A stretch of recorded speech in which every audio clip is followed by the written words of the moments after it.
Hey there everyone, Video Game Cabinet here, and tonight we are back with a review of Ys 8, Lacrimosa of Donna, which I played on the PlayStation 5. Ys 8 is now the second game I have played from the long-running franchise after beating Ys Book 1 and 2 on the TurboGrafx CD last year. My understanding is that you can play the installments in any order you like, due to the storylines being relatively independent of one another. Just under 70 hours later, I have reached the true ending of Ys 8, which required me to get my reputation rating over 200 points, as well as complete Donna's final trial in the past to learn the history of Eternia. Ys 8 is an outstanding action JRPG that greatly exceeded my expectations, even after how much I enjoyed Book 1 and 2. Ys 8 begins with Adol and a group of passengers getting shipwrecked on a mysterious island inhabited by dinosaur-like creatures known as primordials. The story seems small-scale and inconsequential at first, but the stakes are raised dramatically in the second half.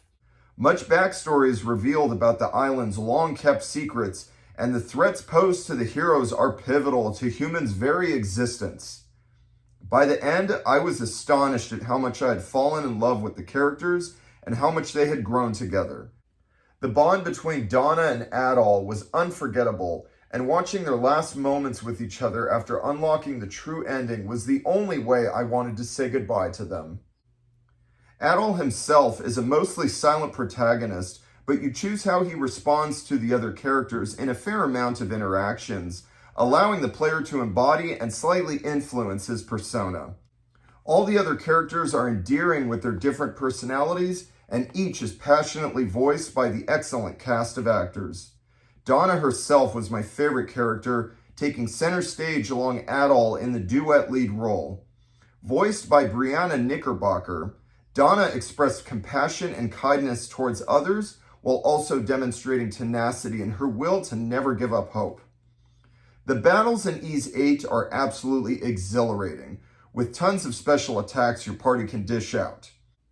Choosing the correct character with the right weapon to break down certain foes' stances adds a nice layer of strategy, while pulling off the parries and dodges requires precise timing, adding considerable depth to the combat. I played the game on normal difficulty, which felt a bit easy at the beginning of the campaign. But as I progressed further, the difficulty curve started to ramp up, especially during boss battles. Nailing the parries and dodges is a must, and watching the fighting slow down for a split second provides a necessary moment to breathe amidst the blistering action. Exploring the Isle of Siren was a real treat. Ys 8 has a big map, and each subsection is filled with treasures to find and gorgeous sights to see. The graphics in this game are beautiful with their lush environments across the island's wide-ranging vistas. And fulfilling all the side quests and extra story content to unlock the true ending immensely enriched the kinship I had with the other castaways. Last but not least, I have to mention Ys 8's phenomenal soundtrack. Sporting an eclectic range from epic orchestral overtures to upbeat synthesized rock tunes, I absolutely adored the music in this game. As much as I loved Ys Book 1 and 2, Ys 8 takes my adoration for the series to a whole new level with its exceptional storytelling and engrossing gameplay. Witnessing the true ending is compulsory to the experience as the events become ever so emotional in the finale. This is yet another fine example of why JRPGs are my favorite genre in video games. I rate Ys 8 a 9.5 out of 10. And that is my review. Yeah, this one was really, really good. I think it's one of the more popular games in the series. Now I really want to get into this series and start collecting and playing all of them. I have Book 1 and 2 on the TurboGrafx CD, so that was really good. I gave that one a really, really strong 8.5 when I reviewed it several months ago. Almost went 9. It's really, really good. Book 1 and 2 individually are very short, and there's a lot of really repetitive dungeons in them. But other than that, like, they're really, really impressive games for their time with the voice acting and the adventuring and stuff. And the bump combat takes a little bit of getting used to, but it's still, it was book 1 and 2 together as one game was still really good, and you know, told a nice little story. But like I said, I haven't played 3 through 7, but now this 8 is the second one I'm playing, and they've really gone far with the series. I can see in the years. I think this came out in 2017-ish on PS4 in America. It may have come out on the PSP or something in Japan in 2016. I'm not too sure. I got the PS5 version that released a little bit later in 2022. Bought it right when it came out, and just getting to it now, 2.5 years after I purchased it. But yeah, no, this was really good. This was a really, really great game. At first, as I was playing the combat, I saw that, like, oh, they got rid of the bump combat, and it's actual hack and slash type thing. And it didn't feel as deep as some of the other recent modern JRPGs that I've been playing recently. At first, it didn't feel as deep. Like I said, I was playing on normal mode. It didn't feel as deep as, say, the Xenoblades or the FF7 Remake and Rebirth, but it was still good. But let me tell you, as I progressed further on normal mode, I'd say about halfway through the game, they really start pushing you to make sure you use your dodges and parries, whichever one you choose at the time. You just have to time it right, and it requires very precise timing. You can't just spam the button. And them requiring you to time that perfectly, in my opinion, adds a considerable amount of depth to the combat. And it did feel absolutely exhilarating by the end.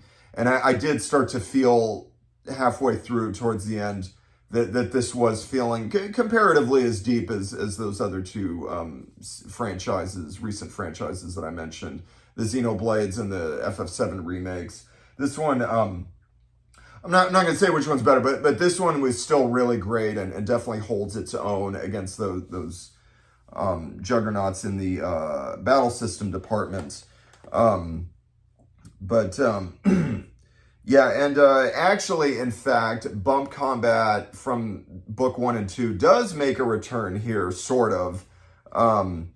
If you equipped the Gale Feather, it's a certain item that you attain where you can just charge through enemies and hit them a little bit, tackle.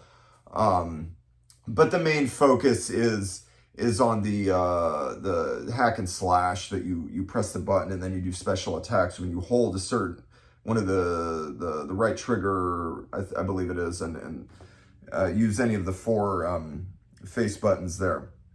But and there's a special attack that I held down both shoulder buttons and just mashed all the buttons together, and they would perform this big special attack that you could do sometimes. The story starts off slow, like I said, feeling a bit small scale and inconsequential at first. They're just on this island. I guess they're going to get off at some point. What's the big deal?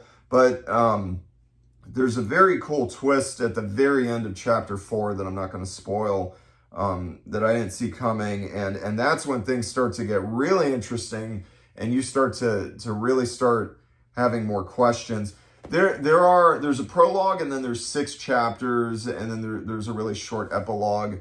But yeah, right when chapter 4 ends, I remember that being like, whoa, this is starting to get more interesting. And then it just keeps on amping up the mysteries, and a lot of cool stuff happens. And then by the end, it gets very emotional. Yeah, about that ending, I'm not going to spoil anything, but you have to get your village reputation approval rating up to 200 plus, because let me tell you, after I got my ending, which was the true good ending, I went on YouTube and watched the regular ending and the bad ending, and they both sucked. They were so not satisfying at all. I can't go into spoilers right now, but what ultimately happens in the true ending is very satisfying, very emotional, and it really touched me. And it's the only way I would have wanted to say goodbye to these characters for this campaign.